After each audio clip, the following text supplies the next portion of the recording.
Hello student, welcome back to my Aaradhya institute. Aaradhya institute में एक बार फिर से आप सभी का स्वागत है। आई होप आप सभी लोग अच्छे होंगे और अपने क्लास को एंजॉय कर रहे होंगे और पढ़ाई अपनी अच्छे से कर रहे होंगे। तो चलिए हम लोग अपने क्लास को स्टार्ट करते हैं और आप लोग ज़्यादा से ज़्यादा चैनल को सब्सक्राइब करिएगा, लाइक करिएगा और कमेंट करिएगा, जिससे हमें भी मोटिवेशन मिले, हम भी अच्छे अच्छे क्लास ला सके। और जितने क्वेश्चन बना रहे हैं वो सारे एग्ज़ाम्स के आने वाले मोस्ट इम्पॉर्टेंट क्वेश्चन हैं। एग्ज़ाम में आएंगे, आप लोग मिलाएंगे, तब आप लोग को पता चलेगा कि हाँ एग्ज़ाम में क्वेश्चन आए थे। अब क्वेश्चन थोड़ा लेवल बढ़ा रही हूँ, ठीक है। जिस हिसाब से एग्ज़ाम में क्वेश्चन आएंगे उस हिसाब से थोड़ा लेवल बढ़ा रही हूँ, तो आप लोग अच्छे से तैयारी करिएगा। तो चलिए, इसमें एग्ज़ाम में आने वाले हम मोस्ट इम्पॉर्टेंट क्वेश्चन आप लोगों को दे रहे हैं, ठीक है। तो आप लोग अच्छे से अपनी तैयारी करिएगा और कोई भी क्वेरी होगी आप कमेंट करिएगा और आप ज़्यादा से ज़्यादा कमेंट किया करिए, जिससे मेरी मोटिवेशन लगे कि कैसा क्लास था, ठीक है। चलिए, तो चलिए आज का फर्स्ट क्वेश्चन हम देखते हैं। चलिए आज का फर्स्ट क्वेश्चन देखिए, काई स्क्वायर टेस्ट का प्रयोग कब होता है। क्वेश्चन पूछ रहा है कि काई स्क्वायर टेस्ट का प्रयोग कब होता है। एक मिनट स्टूडेंट। चलिए, काई स्क्वायर टेस्ट का प्रयोग कब होता है। जब तुलना के लिए सिर्फ दो समूह हो, देखिए यहाँ सिर्फ लग गया। जब तुलना के लिए सिर्फ दो समूह हो, जब आंकड़े आवृत्ति में हो, आंकड़ों की शुद्धता की जांच हो, जब तुलना के लिए तीन या अधिक समूह हो। तो बताइए काई स्क्वायर टेस्ट का प्रयोग कब होता है। तो इसका आंसर क्या होगा, option B is correct answer, जब आंकड़े आवृत्ति में हो। अब काई स्क्वायर टेस्ट होता क्या है, तो काई स्क्वायर टेस्ट क्या होता है, एक सांख्यिकी प्रक्रिया है, ठीक है। काई स्क्वायर टेस्ट क्या है, काई स्क्वायर टेस्ट एक सांख्यिकी प्रक्रिया है ना, ठीक है। काई स्क्वायर टेस्ट एक सांख्यिकी प्रक्रिया है, ठीक है। इसका प्रयोग दो गुणों की स्वतंत्रता की ये जांच करने के लिए होता है, ठीक है। आप लोग याद रखिएगा, इसका प्रयोग काई स्क्वायर टेस्ट का प्रयोग दो गुणों की स्वतंत्रता की जांच के लिए प्रयोग किया जाता है। चलिए, तो आप लोग ये याद करिए, काई स्क्वायर टेस्ट का प्रयोग हम जब आंकड़े आवृत्ति में हो तब इसका प्रयोग करते हैं। नेक्स्ट क्वेश्चन देखिए, ये क्वेश्चन थोड़ा छोटा हो गया, आप लोग के लिए मैं बड़ा कर दे रही हूँ थोड़ा, ठीक है। आई होप आप लोग को दिख रहा होगा। तो चलिए देखिए, निम्नलिखित में से कौन आर्थिक व्यवस्था का उपयोग नहीं होता। बताइए निम्नलिखित में से कौन से आर्थिक व्यवस्था का उपयोग नहीं होता। बदलती कीमत, ट्रायल बैलेंस, निष्पन्नता विश्लेषण, स्थिर कीमत या ब्रेक इवन विश्लेषण, या शॉर्ट या SWOT, ठीक है। तो इसका क्या आंसर होगा, ऑप्शन ए और बी दोनों, या सी और एफ, या उपयुक्त सभी, या इसमें से कोई नहीं। तो नहीं पूछा गया है, आप लोग ये याद रखिएगा, क्या पूछा गया है, नहीं, ठीक है। तो हमारा ऑप्शन क्या होगा, सी और एफ, निष्पन्नता विश्लेषण और शॉर्ट नहीं होगा, ठीक है। आर्थिक व्यवस्था का उपयोग नहीं होता है, तो नहीं होता है में किस में नहीं होता है, निष्पन्नता विश्लेषण में, और शॉर्ट में नहीं होता है, ठीक है। 1 मिनट स्टूडेंट, नेट बंद कर दें। चलिए, तो देखिए 1 मिनट, चलिए देखिए, तो हमारा ऑप्शन क्या होगा, सी और एफ। सी और एफ में क्या है, निष्पन्नता विश्लेषण और शॉर्ट। तो और आप लोग याद रखिएगा शॉर्ट का फुल फॉर्म क्या होता है, ठीक है।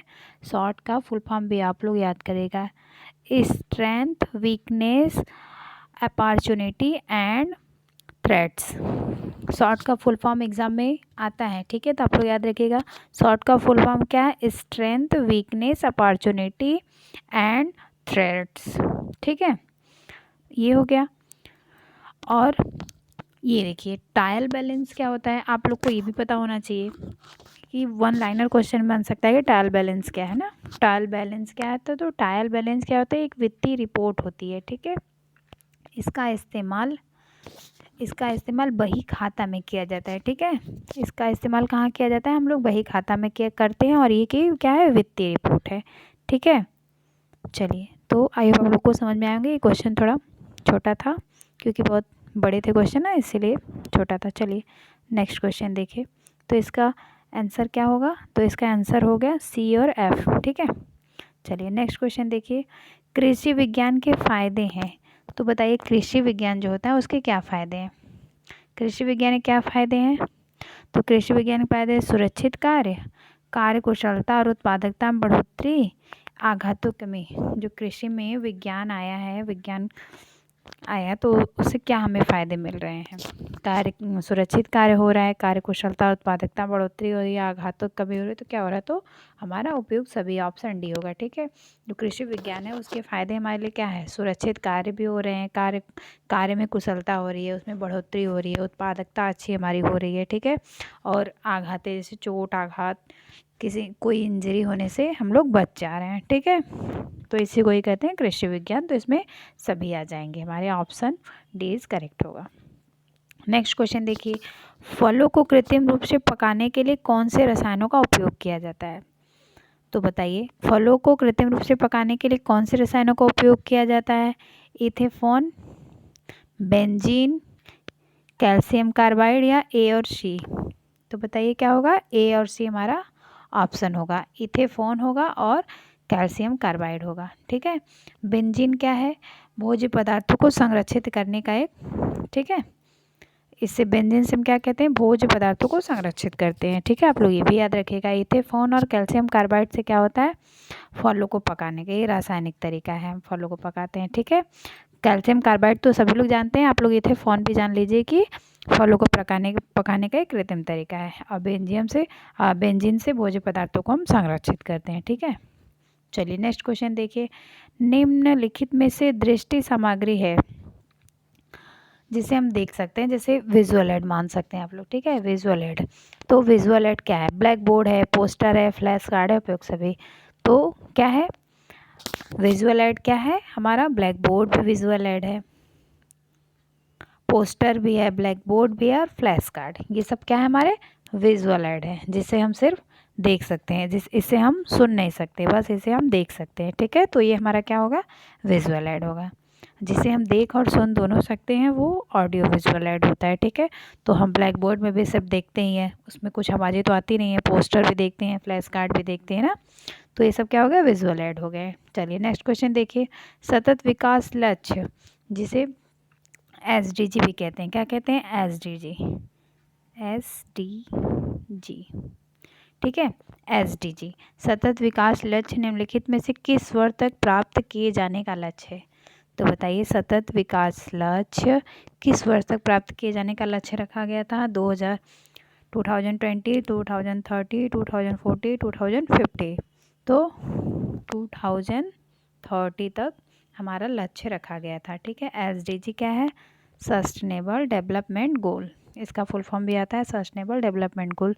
तो ये भी याद रखिएगा कि संयुक्त राष्ट्र महासभा द्वारा 2015 में इसे निर्धारित किया गया था। ठीक है, 2050 में इसके ऊपर चर्चा की गई थी कि सस्टेनेबल डेवलपमेंट गोल, उसी समय 2030 तक इसका लक्ष्य रखा गया था।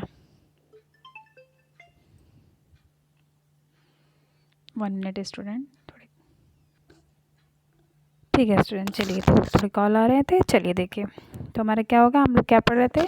Sustainable development goal. तो सतत विकास लक्ष्य हमारा 2030 तक रखा गया था। इसके लिए संयुक्त राष्ट्र महासभा द्वारा 2015 में इसको निर्धारित किया गया था। ठीक है, चलिए, तो हमारा ऑप्शन बी इज करेक्ट होगा। ठीक है, नेक्स्ट क्वेश्चन देखिए। इनमें से किस तत्व के प्रयोग से कला के आकार, 1 सेकेंड स्टूडेंट, कला होगा ना, कला के आकार, रंगों एवं रेखाओं को दोहराया जाता है? तो बताइए किस तत्व के प्रयोग से कला के आकार, रंगों और रेखाओं को दोहराया जाता है? 1 मिनट स्टूडेंट।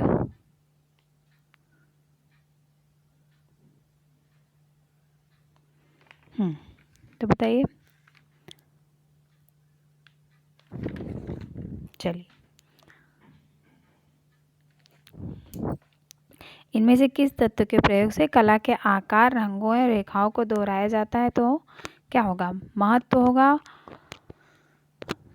क्या है, फोकस बिंदु, ठीक है, फोकस लिखा है ना, तो फोकस बिंदु, ठीक है। फोकस बिंदु बैलेंस या पैटर्न, तो कला के आकार, रंगों और रेखाओं को दोहराया जाना, मतलब हमारे पैटर्न, ठीक है, ऐसे ऐसे ऐसे पैटर्न होता है ना, उसे दोहराया जाता है, ठीक है, तो उसे क्या कहते हैं, उसमें दोहराया जाता है। नेक्स्ट क्वेश्चन देखिए, एला कार्टे मेन्यू है, बताइए। एला कार्टे मेन्यू को चयनित मेन्यू भी कहते हैं, ठीक है। एला कार्टे मेन्यू को क्या कहते हैं, चयनित मेन्यू कहते हैं, आप लोग याद रखिएगा, चयनित मेनू, ओके। एला कार्टे मेनू को चयनित मेनू भी कहते हैं। तो ये क्या है, विशिष्ट दिवस पर दिया जाता है, एक निश्चित दर पर मर्यादित चयन किया जाता है, खाद्य पदार्थ की सूची उसके मूल्य के साथ चयन करने के लिए दी जाती है, खाद्य पदार्थ क्रमवार कुछ अंतराल के बाद दिए जाते हैं। तो साइकिल मेन्यू जो होता है उसमें क्रमवार दिया जाता है ना, जैसे कि हॉस्टल में हो गया, हॉस्पिटल में हो गया ना, तो एक क्रमवार चलते रहते हैं, जैसे कि संडे को पनीर बन गया, मंडे को दाल फ्राई बन गया, ऐसे ऐसे ना, तो साइकिल रहता है ना, फिर आके संडे पे फिर वो बनेगा, फिर मंडे को वही दाल फ्राई बनेगा, तो ये क्रमवार मेन्यू, मतलब क्रम से चलता रहता है, ठीक है, उसे साइकिल मेन्यू भी कहते हैं, ठीक है।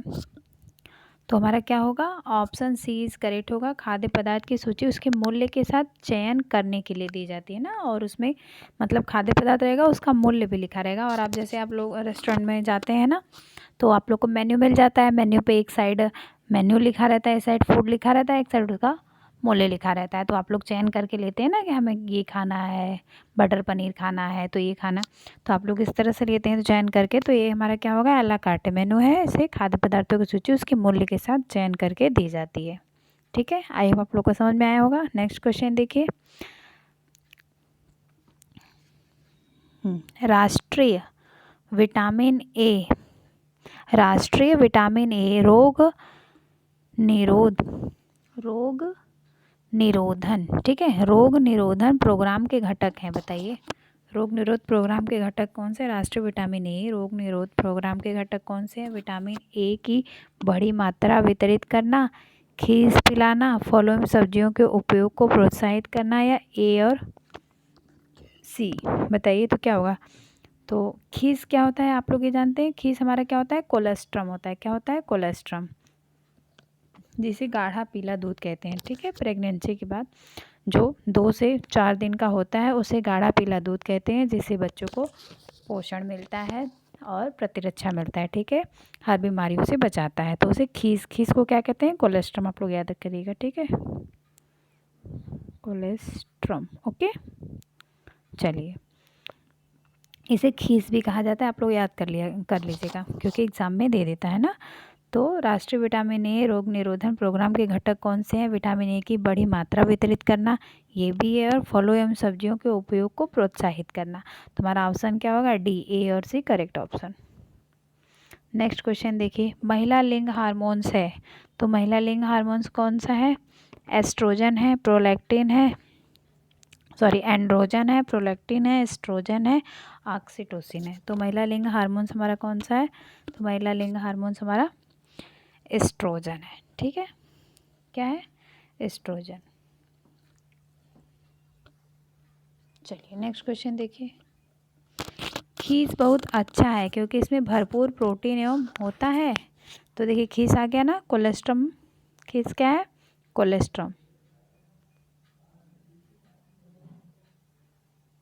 कोलेस्ट्रम, खीस हमारा क्या है, कोलेस्ट्रम, बहुत अच्छा है क्योंकि इसमें भरपूर मात्रा में क्या होती है, प्रोटीन और एवं कार्बोहाइड्रेट, खनिज लवण, विटामिन, प्रतिरक्षा, तो हमारा क्या होता है, ये प्रतिरक्षा प्रदान करता है, ठीक है।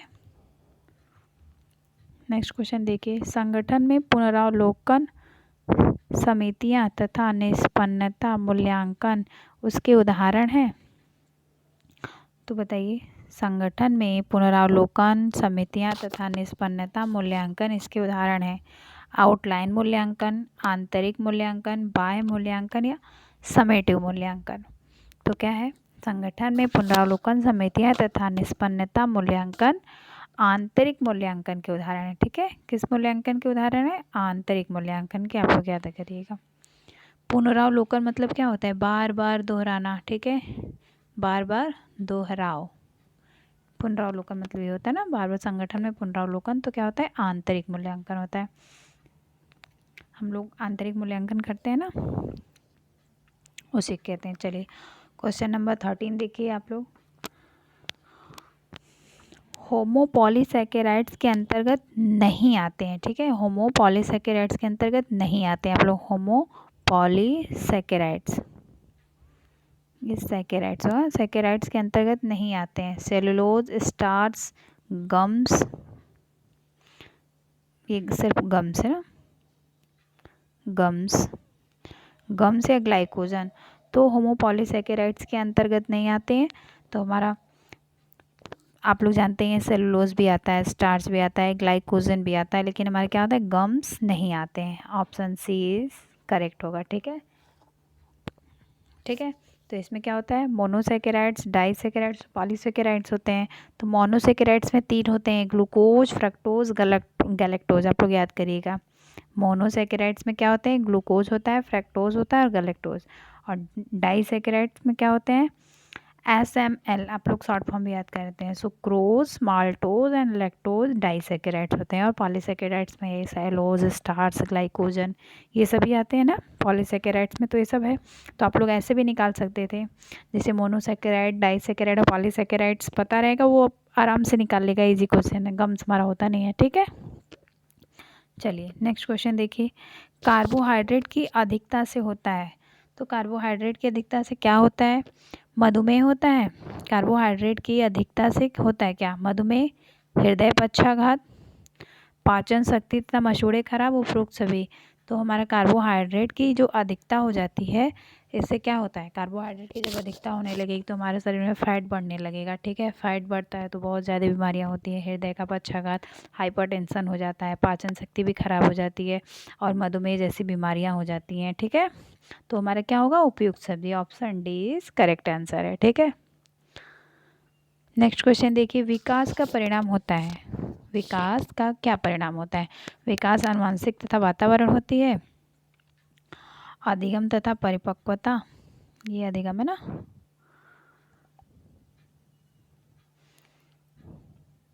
वन सेकेंड, अधिगम, ओके, ये अधिगम एवं परिपक्वता होता है, ए और बी दोनों या इनमें से कोई नहीं। तो विकास का परिणाम क्या होता है, विकास आनुवंशिक और वातावरण होता है, हेरिडेंट ना, हेरिडिटी और एनवायरनमेंट भी होता है, अधिगम और परिपक्वता से भी होता है। तो हमारा क्या होगा, ए और बी दोनों, ऑप्शन सी होगा, ठीक है, option C is correct answer होगा। विकास क्या है, विकास हमारा जीवन पर्यंत चलने वाली प्रक्रिया है, ठीक है। विकास हमारी गर्भाधान से शुरू होकर मृत्यु पर्यंत चलती रहती है, आप लोग ये याद करिएगा। विकास हमारा कहाँ शुरू हो जाता है, गर्भाधान से ही शुरू हो जाता है, ठीक है, और जब तक मृत्यु नहीं हो जाती तब तक ये विकास हम लोग का चलता रहता है। और वृद्धि क्या होती है, वृद्धि एक समय बाद रुक जाती है, आप लोग ये भी याद रखिएगा। चलिए नेक्स्ट क्वेश्चन देखिए आप लोग। निम्नलिखित में से कौन से स्वैच्छिक उपभोक्ता संगठन में सम्मिलित है, बताइए, स्वैच्छिक उपभोक्ता संगठन में सम्मिलित है, तो कौन सम्मिलित है, GCG, SI, वाइस, CUTS या उपयुक्त सभी। तो स्वैच्छिक उपभोक्ता संगठन में क्या स्वैच्छिक उपभोक्ता संगठन को उपभोक्ता की स्वैच्छिक उपभोक्ता संगठन वो होता है जो उपभोक्ता के हित की रक्षा करने के लिए काम करता है। जो स्वैच्छिक उपभोक्ता संगठन होता है वो उपभोक्ता की हित के लिए काम करता है, ठीक है, उपभोक्ता के हित और उनकी रक्षा के लिए, ठीक है, उनको जानकारियाँ प्रदान करता है, उनकी रक्षा करता है, उनको हर चीज़ से बचाता है, ठीक है, ताकि वो गलत ना कर पाए ना।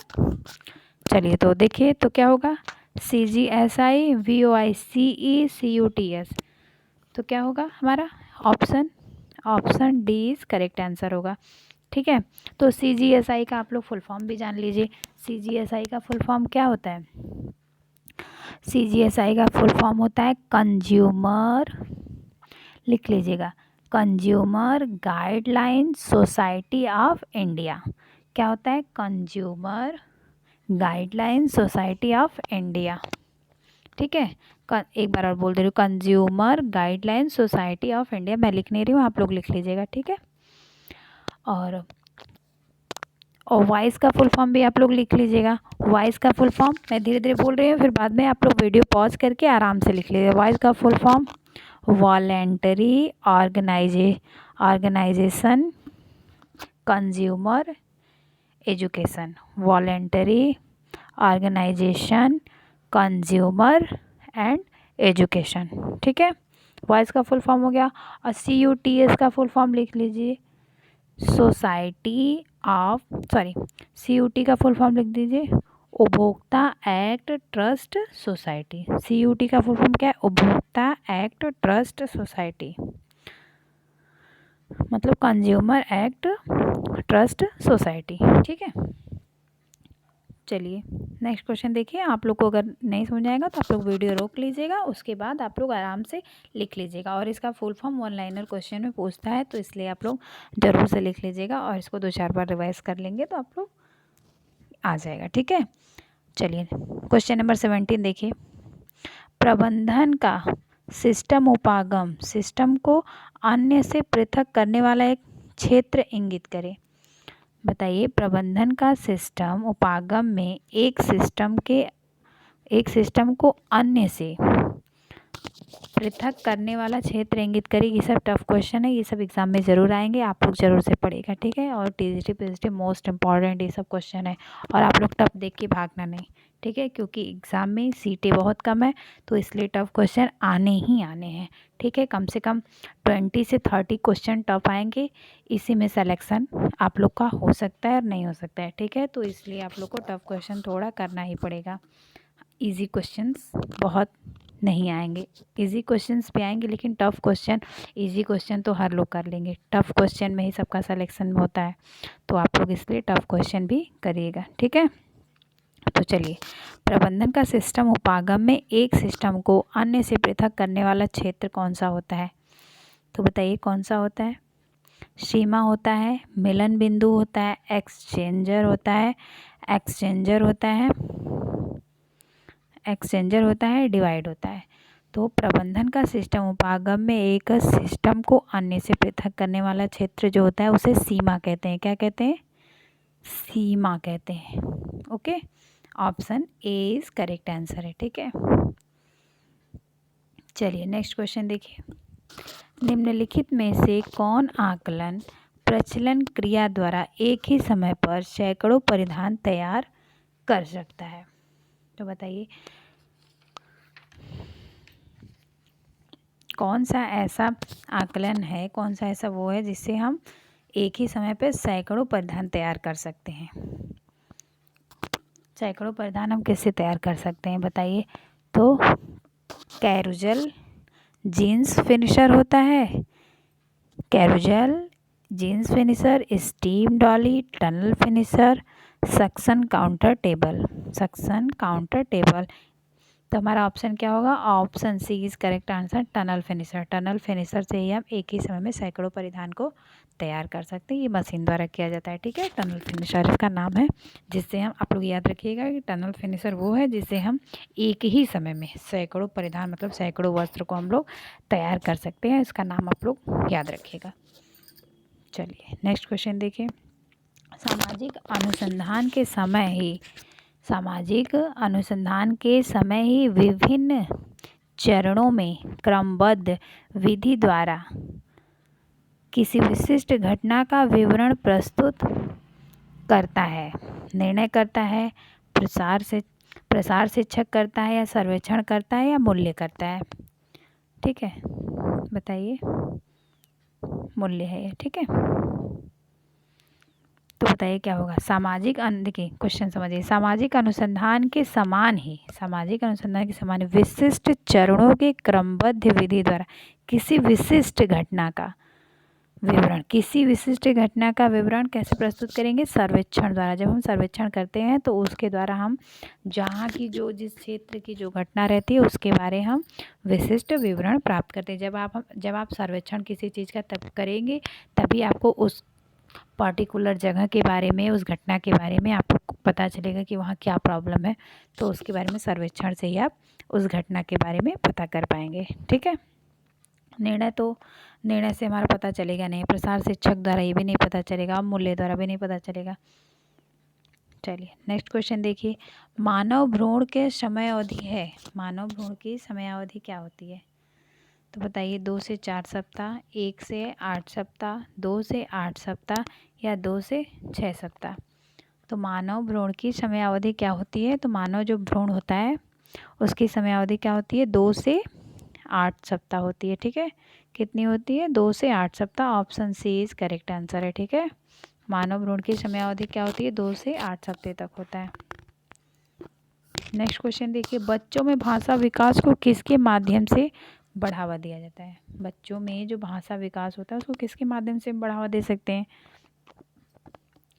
कहानियों के माध्यम से दे सकते हैं या बातचीत के माध्यम से देते हैं, सामाजिक भागीदारी द्वारा या उपयोग सभी। तो हम बच्चे को कहानी भी सुना के, ठीक है,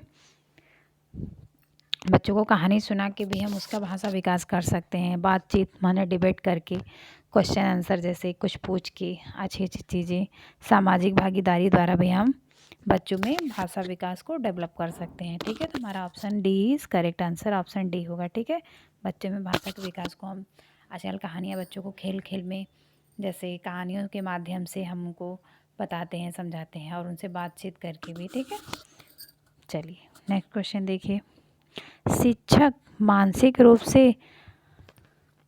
1 सेकेंड स्टूडेंट, शिक्षण मानसिक रूप से अक्षम बालकों की बुद्धि लब्धि का स्तर होता है। ये शिक्षण, सॉरी ये शिक्षण है ना, 1 सेकेंड, हाँ स्टूडेंट, चलिए शिक्षण की मानसिक रूप से अक्षम, ये अक्षम होगा ना, 1 सेकेंड, ठीक है, अक्षम बालकों की बुद्धि लब्धि है, ये शिक्षण होगा।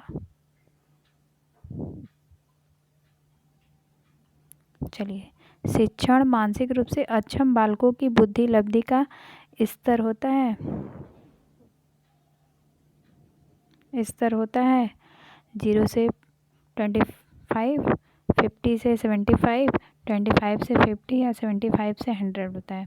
तो शिक्षण में मानसिक रूप से अक्षम बालकों की बुद्धि लब्धि का स्तर कितना होता है? 50 से 75। Option B is correct answer ना। ठीक है, जो मानसिक बालक होते हैं, मानसिक रूप से शिक्षण में मानसिक रूप से मंद बालक होते हैं, उनकी बुद्धि लब्धि होती है 50 से 75 होती है। ठीक है, चलिए नेक्स्ट क्वेश्चन देखिए, सस्मीरा का पूर्ण रूप क्या है? बताइए, सस्मीरा का पूर्ण रूप क्या है? Silk and synthetic mills and research association, synthetic and arts silk mills and research association या silk and art silk mills and research association या उपयुक्त सभी। तो ऑप्शन क्या होगा हमारा? सस्मीरा का पूर्ण रूप, इसमें कुछ समझाने वाला नहीं है, तो इसमें आप लोग का आंसर क्या होगा? Silk and art mills and research association. ठीक है, synthetic and art silk mills and research association, option B is correct answer. ठीक है, ये देख ले, synthetic and art silk mills and research association. ठीक है, चलिए नेक्स्ट क्वेश्चन देखिए, स्टेरॉयडर शब्द अध्ययन के किस पहलू से संबंधित है? स्टेरॉयडर शब्द अध्ययन के किस पहलू से संबंधित है? स्टेरॉयडर शब्द एर्गोनॉमिक्स से, व्यवस्था के सिस्टम उपागम से, नृविज्ञान से या रंग योजना से। तो स्टेरॉयडर शब्द अध्ययन किस पहलू संबंधित है? व्यवस्था के सिस्टम उपागम। ये बस ऐसे ही आप लोग क्वेश्चन याद कर लीजिएगा। ठीक है, स्टेरॉयडर शब्द अध्ययन किस पहलू संबंधित है? व्यवस्था के सिस्टम उपागम से। चलिए नेक्स्ट क्वेश्चन देखिए, धन प्रदर्शन के लिए आवेशित होने और खपत करने की व्यवस्था को क्या कहते हैं? बताइए, धन प्रदर्शन के लिए आवेशित होने और खपत करने की व्यवस्था को क्या कहते हैं? क्या कहते हैं? बराबरी की चेष्टा संबंधी उपभोग, उत्कृष्ट संबंधी उपभोग, अरुणगत उपभोग, प्रतिस्पर्धात्मक उपभोग। तुम्हारा क्या होगा? उत्कृष्ट संबंधी उपभोग। ठीक है, उत्कृष्ट। धन प्रदर्शन की आवेशित होने की खपत की व्यवस्था को क्या कहते हैं? उत्कृष्ट संबंधी उपभोग। चलिए नेक्स्ट क्वेश्चन देखिए, और आज का लास्ट क्वेश्चन है, 600 ग्राम कार्बोहाइड्रेट किस रोग से पीड़ित वयस्क को लेना चाहिए। तो क्या पूछा है हमसे, 600 ग्राम, ठीक है, 600 ग्राम कार्बोहाइड्रेट किस रोग से पीड़ित वयस्कों को लेना चाहिए, ज्वर से, मधुमेह से, अल्सर से या कब्जियत से। तो किससे लेना चाहिए 600 ग्राम, ज्वर में हमें 600 ग्राम कार्बोहाइड्रेट लेना चाहिए, ठीक है, क्योंकि जब ज्वर हमें होता है, जब फीवर जब हमें आती है तो 7% ऊर्जा हमारा व्यय हो जाता है, ठीक है, और जिसमें चयापचय दर हमारी बढ़ जाती है। तो जब ज्वर आता है तो कितना ऊर्जा व्यय होता है, 7% ऊर्जा व्यय होता है, ठीक है। तो इससे हमें कार्बोहाइड्रेट और प्रोटीन की मात्रा ज्वर में, फीवर में अधिक लेना चाहिए, ठीक है। चलिए आज के क्वेश्चन ख़त्म होते हैं। आप लोग को क्वेश्चन कैसे लगे कमेंट करके ज़रूर से बताइएगा, और ज़्यादा से ज़्यादा आप लोग सब्सक्राइब करिएगा, चैनल को आगे बढ़ाइएगा और कमेंट करिएगा, ताकि हमें भी मोटिवेशन मिले, हाँ आप लोग को अच्छे अच्छे क्लास दे सके। और आप थोड़ा आज का टफ़ क्वेश्चन था तो आप लोग इसे घबराइएगा नहीं, आप लोग को टफ़ क्वेश्चन भी करने हैं, क्योंकि एग्ज़ाम में टफ़ क्वेश्चन भी आएंगे, ठीक है। और जो क्वेश्चन आप लोग को ना समझ में आए उसका ऑप्शन आप लोग याद कर लीजिए, ताकि कभी एग्ज़ाम में मिल जाए तो आप लोग टिक करके आगे बढ़ जाए, ठीक है। और बहुत नए नए क्वेश्चन के पीछे अब हमें नहीं भागना है, अब हमें जितना ज़्यादा से ज़्यादा हो सके प्रैक्टिस करना है क्वेश्चन का, ठीक है। तो चलिए आज की क्लास को यहीं ख़त्म करते हैं। बाय बाय, टेक केयर, जय माता दी। आप लोग अपनी क्लास को एंजॉय करते रहिएगा।